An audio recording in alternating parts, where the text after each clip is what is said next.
Hey, how are all my little ketogenic kitty cats doing today?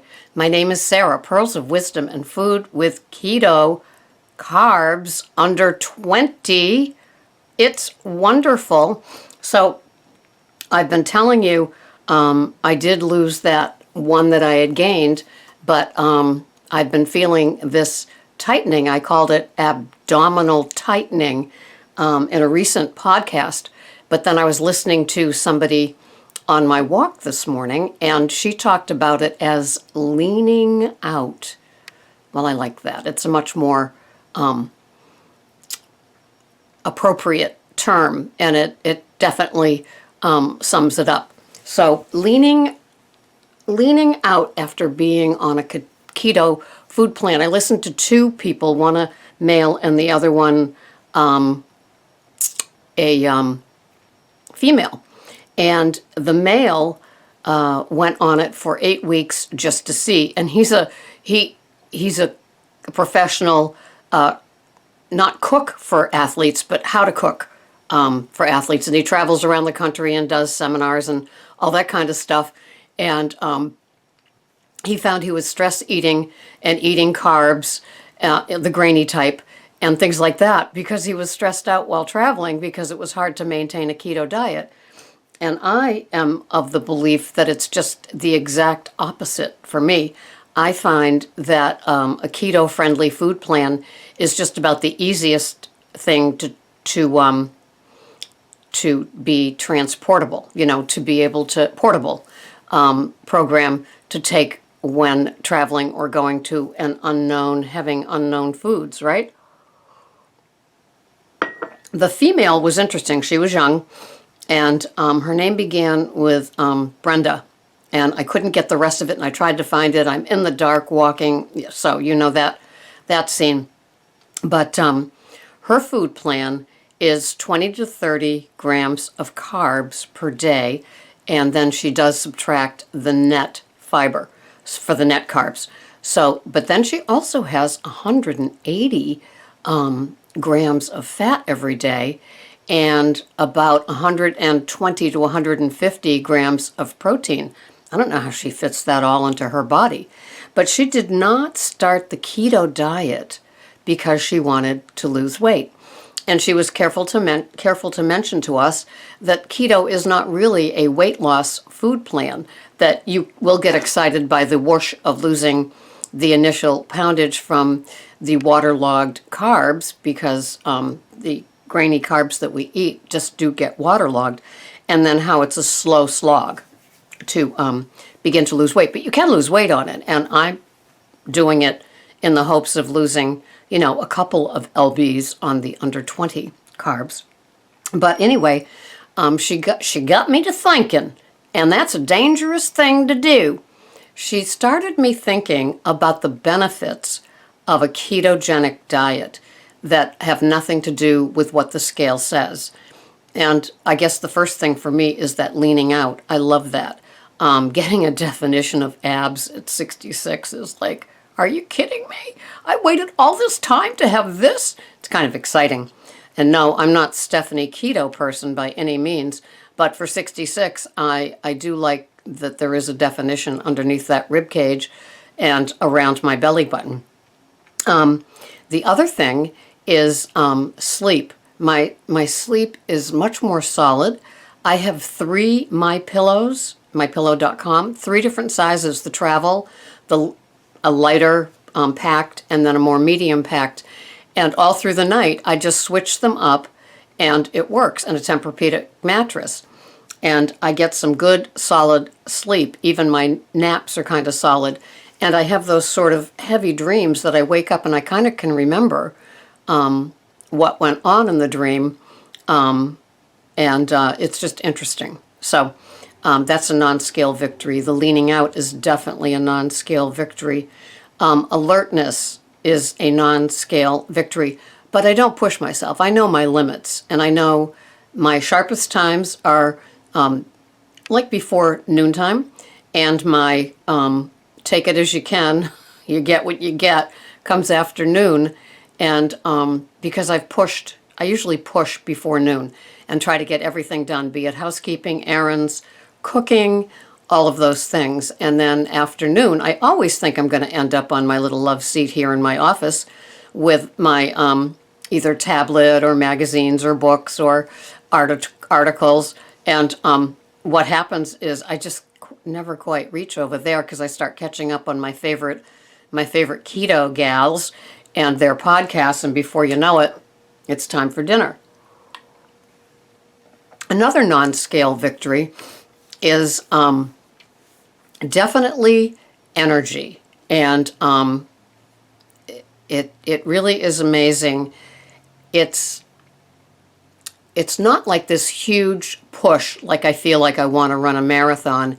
It's just this even-keeled energy, like and I used to say this when I used to eat 6 mini meals a day when I was on Weight Watchers. I used to equate it to throwing another shovelful of coal into the furnace and just having that even keel. But with my keto food plan, which is a bulletproof coffee between 2 and 3 in the morning, and then a substantial meal between 9 and 11, and the second substantial meal between 4 and 6, usually 4 and 5, usually 3:30 to 4:30 if you want to know the truth. Talk about blue collar. And so I have this steady, even keel of energy.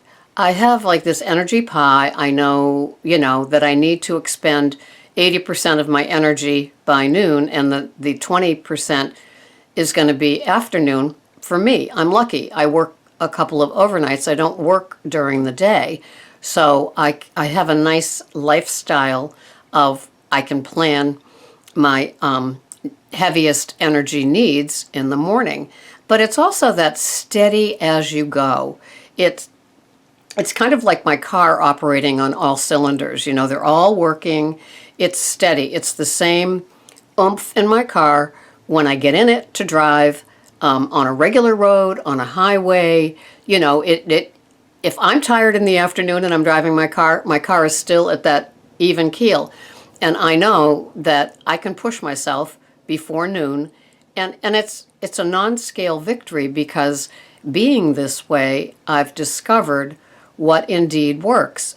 And energy-wise, if I'm hungry, angry, lonely, tired, sick, or stressed, I have to be careful. If I'm sleep-deprived or hungry, I know those warning signals that either have a nap, go to bed early, and eat a nice keto-dense meal with plenty of fats to carry me. And so I've learned that as I've gone along, that I need a heavily fat, moderate protein, very low carb first meal of the day. And that carries me 5 or 6 hours, as many as I need, to the next meal. And the next meal is also going to be the same. Although I'm finding that I'm having a more dense, larger first meal.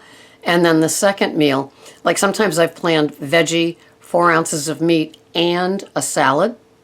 And I realize when I get to that second meal, I've had my bone broth in the mid-afternoon, and that slows me down. So I'll put the salad aside for the next day. And that didn't used to happen. So I kind of am understanding my body and what that means, because I'm not having that salad with something like avocado, nuts, and EVOO in it, extra virgin olive oil. Then I add like a pat of butter to my meat and my veggie because I need that extra fat because it's not coming in by way of the salad. And it just keeps me even keel.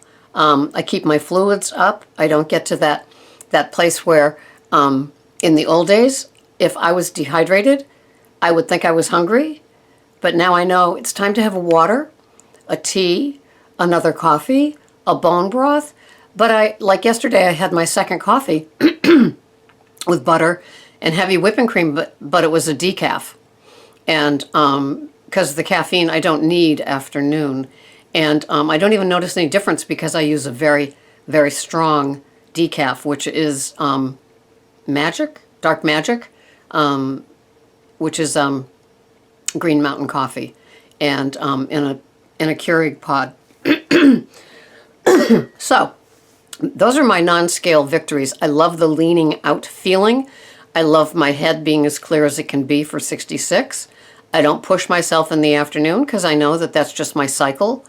I load up on fats. I don't think I'd ever have 180 grams of it like that young woman did that I just listened to. But it doesn't scare me if I tried to. I usually hover around 120 to 140 at the highest. And so I'm loving it. There are tons of non-scale victories, especially the sleep. I love that. Once the headache stage passes, when you enter into keto and don't do it too drastically, like one of my pickles is heading at it slowly, so she'll get to the under 20 in a month, she estimated. That's very wise. And where do we get our wisdom from? We get our wisdom. Some of you are old souls and have the Wisdom app already installed in you. Others, like me, had to get to 66 to figure out some stuff. So figuring out what works for you, no drastic moves with your food, ease into it. But once you're into it, don't think you can ease out and start playing with it and adding a cheat meal or somebody's famous something that has grainy carbs in it.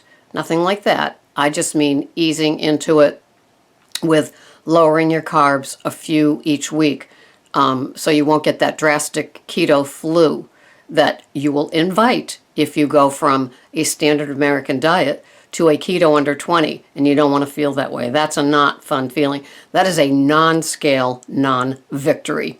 So, hope this helps a little bit, that there's other benefits besides the scale. Tune in again. This has been Sarah, Pearls of Wisdom and Food with Keto Under 20. Go rock it. Thanks for watching.